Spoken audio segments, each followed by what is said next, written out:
Lesson 8. Habit of doing more than paid for. You can do it if you believe you can.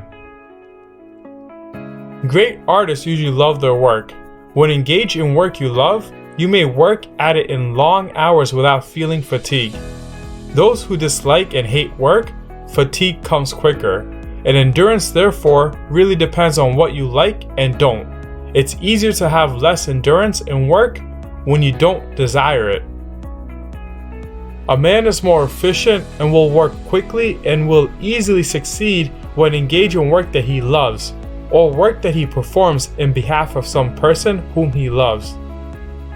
In this lesson, the author who originally created this lesson, Napoleon Hill, described how he came about this course that you are listening and learning from. He believed in this course while others did not.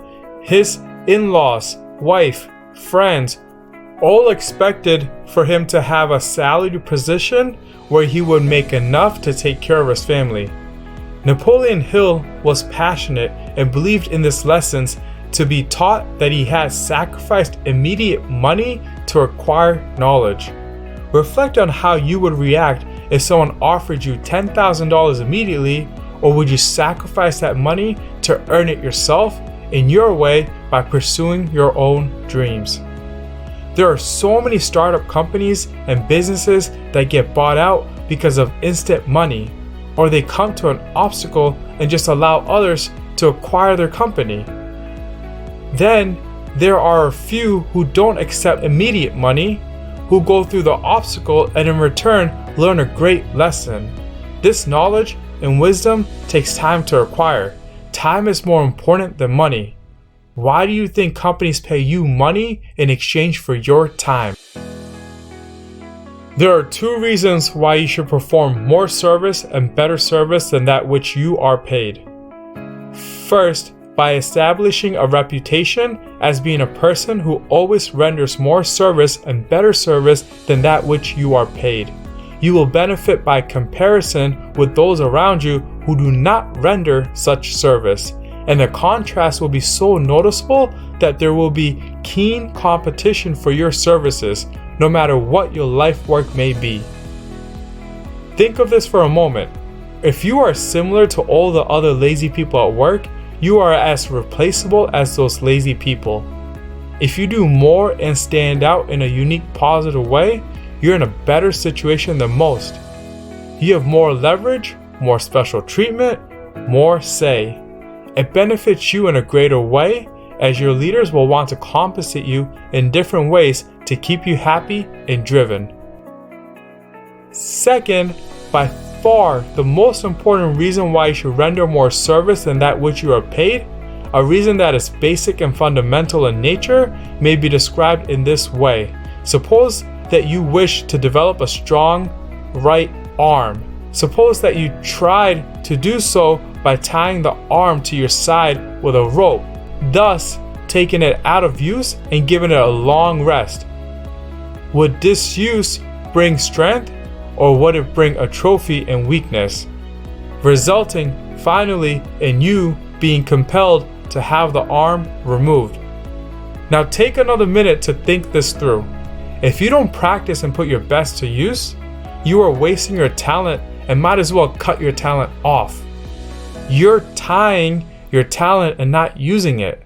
By practicing more than you're paid for, you're making yourself very useful and building a great reputation. There's another book that this lesson teaches to read, and that is Observation, Every Man His Own University by Russell Conwell. Here's a portion of the book. The intellect can be made to look far beyond the range of what men and women ordinarily see. But not all the colleges in the world can alone confer this power. This is the reward for self-culture. Each must acquire it for himself, and perhaps this is why the power of observing deeply and widely is so much oftener found in those men and these women who have never crossed the threshold of any college but the University of Hard Knocks. Read that book as a part of this lesson, because it will prepare you to profit by the philosophy and psychology upon which the lesson is built.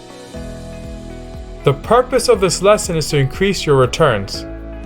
The law of increasing returns. In this law, you're basically using the lesson to increase your earnings. Be the hand and ready to volunteer your services in the performance of work which others may shirk because they are not paid to do it.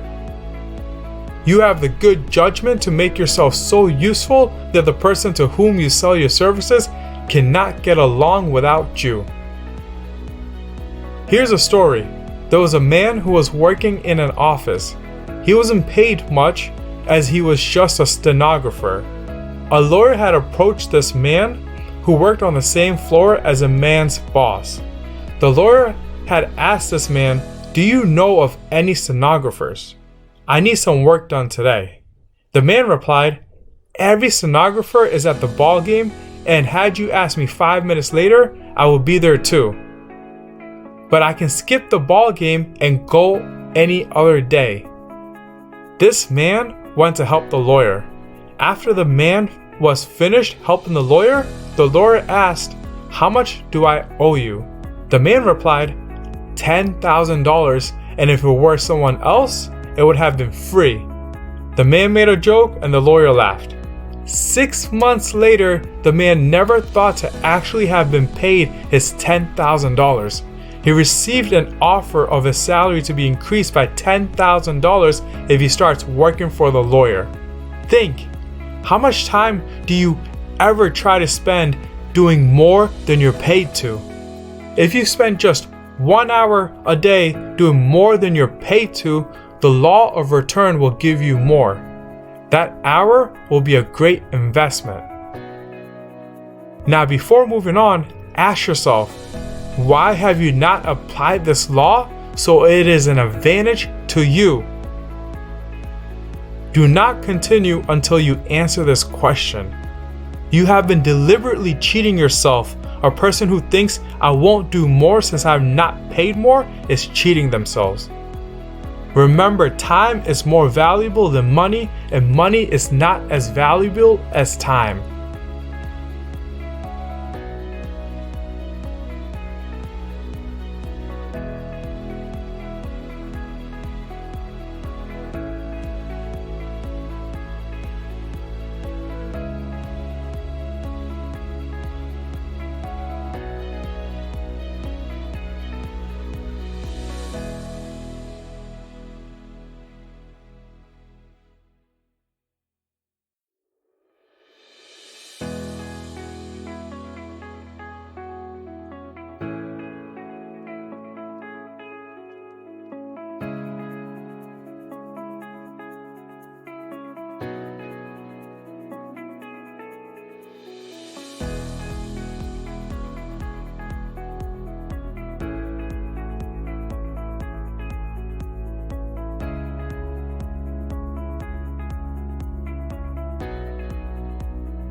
You can never become a leader without doing more than you're paid for, and you cannot become successful without developing leadership in your chosen occupation.